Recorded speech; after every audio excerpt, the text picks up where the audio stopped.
Hello বন্ধু, এক কাজ কর, একটা রামের কোয়ার্টার আর ঠান্ডা ওয়াটার নিয়ে আমাদের বাড়িতে চলে যায়। মালটা এখনো মাল নিয়ে আসে, বউয়ের চাপে কতদিন ধরে মাল খাই না।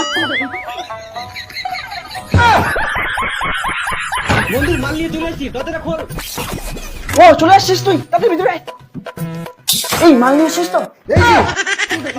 শালা বউয়ের চাপে কতদিন ধরে মাল খাই না, আজকে পক পক করে খাবো।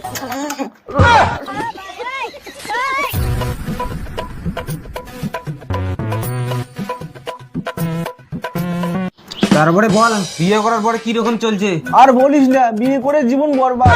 মানে বউয়ের চাপে মদ খেতে পারি না, সন্ধ্যা হলে বাড়ি থেকে বেরোতে পারি না, খালি কাজ আর বাড়ি। বন্ধু এমনি মদ খেয়ে মজা হচ্ছে না, বলছি তোর হাতে কোনো মেয়ে আছে? হ্যাঁ আছে, কেন? মদ খেতে খেতে মজা করতাম। বন্ধু তুমি বিয়ে করার পরে ওগুলো করতে চাও? এক সবজি বারবার খেতে ভালো লাগে। বন্ধু না না, তাড়াতাড়ি ফোন করে আসতে বলো। হ্যালো সুইটি, 5 নং গলি 6 নম্বর ঘরে চলে আসো। 4 ঘন্টা হয়ে গেল, এখন একটা গাড়ি পাচ্ছি না। তোর ব্যাং আজকে বাইরে বাড়ি যাবো না।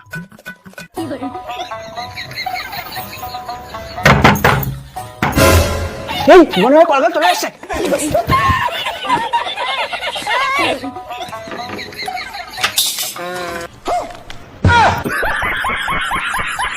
তোর গাড়ির অপেক্ষা করতে করতে আর গাড়ি পেলাম না, আর যাবো না।